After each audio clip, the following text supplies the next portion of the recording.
breakup, everyone thought I was so heartbroken because when the news came out, I was at a basketball game, and they caught me looking like this. Woo, grab your tea, grab your snacks, and sit down because the Harvey household is absolutely shaking right now.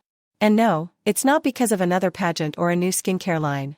We are talking about a total shift in the Hollywood power dynamic that has left Lori Harvey out in the cold while her ex, Michael B. Jordan, is literally building a throne that she isn't allowed to even sit near. For years, we've watched Lori Harvey move through Hollywood like she owned the place. She was the it girl, the one who could bag any man, the one whose silence was her power. But the tables haven't just turned, they've been completely flipped over and smashed. While everyone was focused on who Lori was dating next, Michael B. Jordan was playing the long game. And now? The news is out. Michael has officially moved into the mogul phase of his career, and word on the street is he has initiated a clean brand protocol that has effectively blacklisted Lori from the elite circles she used to run.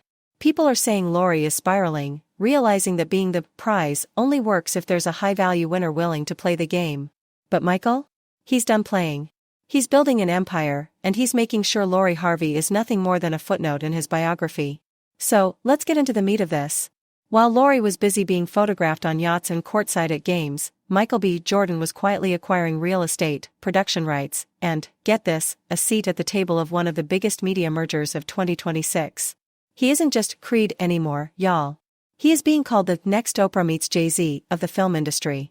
But here's where the drama starts. With this new level of power, Michael has become extremely protective of his image. We're talking Disney-level clean. And apparently, his team has made it very clear, anyone associated with the messy socialite culture is a liability. The industry insiders are whispering that Michael has a no-fly list for his upcoming projects and elite gala events. And guess whose name is right at the top in bold letters? Lori Harvey. Now, y'all don't shoot the messenger, but people are saying Michael realized that Lori's entire brand is built on the chase. She's known for who she's with, not what she does. And in Michael's new world of high-stakes business and legacy building, a partner, or even an ex, who is famous for dating around, is seen as brand dilution. He doesn't want the young Denzel comparisons to be ruined by TMZ headlines about his ex-girlfriend's latest rebound. Now, let's talk about the moment it all went south for Lori. Rumor has it that when Michael announced his new production studio's first major global initiative, Lori's team, and yes, we're looking at you, Marjorie and Steve, tried to reach out. They allegedly pitched a collaboration, maybe a creative consultant role for Lori, or a partnership with her brand. And the response? Silence. Absolute, deafening silence.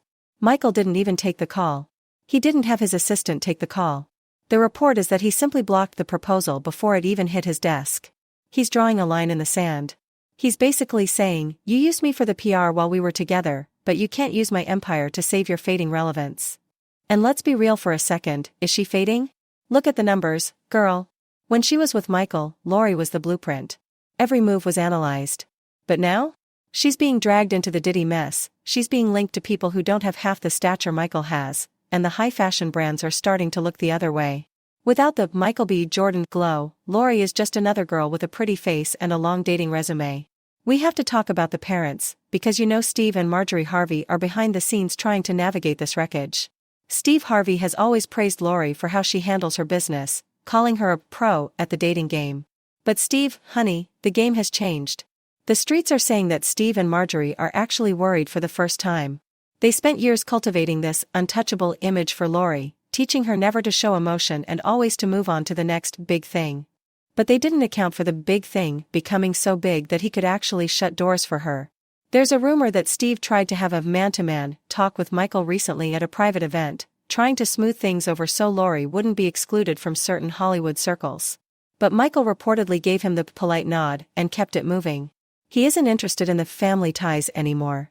He saw how the Harveys operate, it's a business, it's a PR machine, and he decided he wanted out of that machine permanently. And Marjorie? Oh, you know she's pressed. Marjorie has always wanted Lori to be the ultimate A-list trophy/mogul hybrid. But right now, Lori is looking more like a cautionary tale. People are starting to ask, what happens when the it girl runs out of it men to date? Let's look at the contrast in their career trajectories. See, I gotta be real careful because Lori, boy, she be in my... I can't make no mistake. Michael just finished filming a project that is being called a masterpiece, working with the best directors in the world. He's being invited to Davos, he's talking about tech investments, and he's being seen with world leaders. Meanwhile, Lori is, where? Posting a gym selfie? Going to a club in Miami? The gap between their lives is becoming a canyon. And it's not just about the work, it's about the vibe. Michael has this aura of purpose. Lori has the aura of presence. One lasts forever, the other lasts as long as the camera flash. The industry is noticing that Michael has become the prize. He is the one everyone wants to be associated with. And Lori? People are starting to see her as the risk. Why would a rising star or a serious mogul date Lori Harvey right now? If they do, they know they're just next on the list. They know that as soon as a bigger fish comes along, she's gone. And more importantly, they know Michael B. Jordan, the man who literally owns half the industry now, might not want to do business with them if they're tied up in that drama. To understand why Michael is doing this, we have to look at what's happening in the rest of Hollywood. Look at Timothée Chalamet and Kylie Jenner. People were shocked by that pairing, but look at how it affected Timothy's prestige. For a while, the serious actors were looking at him sideways because he was associated with the Kardashian circus. Michael B. Jordan saw that. He saw how that socialite world can cheapen an actor's craft image. He doesn't want to be the guy whose personal life is more interesting than his movies. By cutting Lori off, not just as a girlfriend, but as a peer, he is telling the world, I am in a different category now. He's looking at peers like Zendaya and Tom Holland, or even the older generation like Denzel and Pauletta. They have substance. Lori, for all her beauty, has struggled to show substance beyond brand deals and paparazzi walks. And let's talk about the industry escort labels that have been flying around. Now, we aren't saying that's true, but in Hollywood, perception is reality. If the streets are saying you're a professional girlfriend or a sugar baby for the elite, the serious studios will stop calling. Michael knows this. He's protecting his billion-dollar future from a million-dollar reputation. Let's go down memory lane, because to understand the new story, we have to see the pattern Lori established. Trey Songz, the bad boy phase. Future, the toxic phase. Diddy and his son Justin, the messy phase. And let's be real, dating a father and then his son is a level of chaos that most people can't recover from professionally. Michael B. Jordan, the upgrade phase. Damson Idris, the rebound/stability phase. Every time Lori moves, it's a calculated step. But she miscalculated Michael B. Jordan. She thought he was just another name on the list. She didn't realize he was the end of the list. He was the one who could have elevated her from socialite to first lady of a media empire. Instead, she allegedly fumbled because she couldn't commit to the level of discretion and wife-level behavior Michael required for his long-term vision. Michael wanted a partner for a legacy, Lori wanted a partner for a season. Now, with reports that she's trying to spin the block and get back in his good graces, Michael is making it clear, the block is under construction, and there are no entry permits for the Harvey family. Michael's latest movie, Sinners, is about to drop, and the buzz is insane. But insiders who have seen the script are saying there's a character in there, a beautiful, hollow woman who uses men to climb a social ladder, that feels a little too familiar. Is Michael using his art to tell his side of the story? If he is, it's the ultimate F***CKU. It's saying, I'm not even going to give you a text back, I'm going to turn our relationship into a cautionary tale that wins me awards. Lori is reportedly hurt by the rumors that Michael is shading her in his work, but what can she do? She has no platform to respond that doesn't make her look more desperate. If she speaks out, she breaks that silent image that is her only remaining asset. If she stays silent, she lets Michael write the narrative. She is trapped in a cage of her own making. We have to address the elephant in the room. The rumors about Lori being started in this lifestyle by Steve and Marjorie to make connections. If this is true, it explains why Michael is running so fast in the opposite direction. Michael B. Jordan is a self-made man. He started as a kid in commercials and worked his way up through The Wire, Friday Night Lights, and Fruitvale Station. He values the grind. If he discovered that Lori's grind was actually a managed PR strategy orchestrated by her parents to keep them relevant in the Hollywood gossip cycle, he would have been disgusted. To a man building a legacy, a constructed person is a fake person. The streets are saying that during the end of their relationship, Michael started seeing behind the curtain. The worst part is the loneliness that comes with that. I think He started seeing the NDAs, the scheduled candid photos, the leaked stories to certain blogs. He realized he wasn't in a relationship, he was in a brand integration. And once a man like Michael realizes he's being used as a prop, he doesn't just leave, he burns the bridge so you can never follow him. Even the fans are starting to shift. For a long time, Lori was the queen of moving on. We all cheered for her. Go girl, give us nothing. Teach a class on how to leave these men. But they are starting to realize that Lori didn't actually build anything for herself. She didn't launch a successful production company, she didn't become a serious actress, and her skincare line, SKN by LH, hasn't exactly become the next Fenty. Without a man to anchor her relevance, they are bored. We want to see growth. We want to see a woman who can stand on her own 2 feet without needing to be linked to a rapper or an actor. Michael B. Jordan is showing us growth. He's showing us power. He's showing us what it looks like to be a black man in Hollywood who doesn't just participate, but dominates. And in that shadow, Lori Harvey looks very, very small. So, what's next? Michael is moving into a world where Oscar wins are just the beginning. He's looking at buying sports teams, producing global franchises, and becoming a billionaire. He is looking for his Beyoncé, a woman who is a power in her own right, who brings her own table to the room. Lori? She's currently on and off with Damson Idris, but the spark isn't there for the public.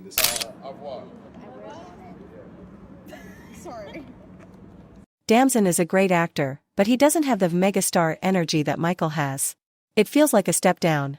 It feels like she's trying to recreate what she had with Michael but with a softer version. But the industry knows. The clean brand protocol is working. Lori isn't getting the invites to the parties where the real deals are made. She's getting the invites to the influencer parties. And in Hollywood, there is a massive difference between an influencer and a player. Michael B. Jordan is a player. Lori Harvey is an influencer. And in the game of legacy, the player always wins. Was it a fumble? Yes. But it wasn't just fumbling a man.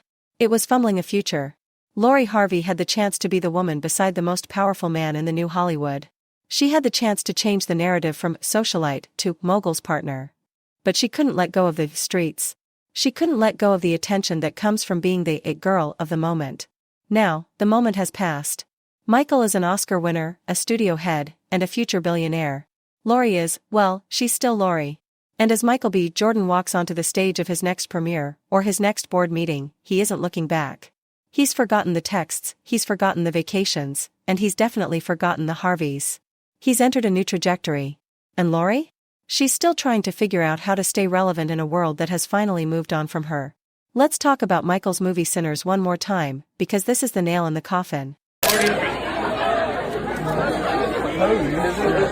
The movie is about duality, the good and the bad, the real and the fake. It's almost poetic. Michael played twin characters, showing his range, his depth, and his ability to hold the screen by himself. He doesn't need a famous girlfriend to sell tickets. He doesn't need a power couple narrative to be respected. He is enough. Lori, on the other hand, needs the narrative. Without the "who is she dating?" question, there is no "who is Lori Harvey?" question. And that is the tragedy of her career. She built a house on sand, and Michael B. Jordan just brought the tide in. The Harvey family might be upset. Steve might be making jokes on his show to hide the pain. Marjorie might be buying more Hermes bags to fill the void. But at the end of the day, they know. They had the king in their house, and they let him walk away because they were too busy playing checkers while he was playing 4D chess. So, what is the lesson here for all my watching? The lesson is, build your own. Don't be the girl who is famous for who she dates. Be the woman who is so powerful that even the Oscar winners are afraid to lose you. Don't let your dating history be your only resume. Because one day, you're going to meet a Michael B. Jordan, a man who is going somewhere big, and if all you bring is a niche in Hollywood for being photographed with celebrities, he's going to leave you behind. Michael B. Jordan is the winner here. Not just because of the Oscar, not just because of the money, but because he had the courage to choose his legacy over a pretty face that was holding him back. He's unbothered. He's successful. He's the new king of Hollywood. And Lori? Well, maybe she can find another rapper to go on vacation with. But the A-list door? That's locked. And Michael B. Jordan has the only key. But I want to know what you guys think. Do you think Michael is being too harsh by blacklisting Lori from his new empire? Or do you think he's absolutely right to protect his brand from her messy history? Is Lori Harvey truly fading, or is she just rebranding for a comeback? And what about Steve and Marjorie? Do you think they are to blame for how Lori's career has turned out? Sound off in the comments below. I want to see the tea, I want to see the theories, and I want to see whose side you're on. Are you Team Michael, the mogul, or Team Lori, the socialite? Make sure you hit that like button if you enjoyed this deep dive, it really helps the channel. And if you haven't already, subscribe and turn on those notifications so you never miss a spill. We are out here giving you the realest tea every single day. I'll see you in the next video. Stay fly, stay unbothered, and remember, don't fumble the future for a moment of fame.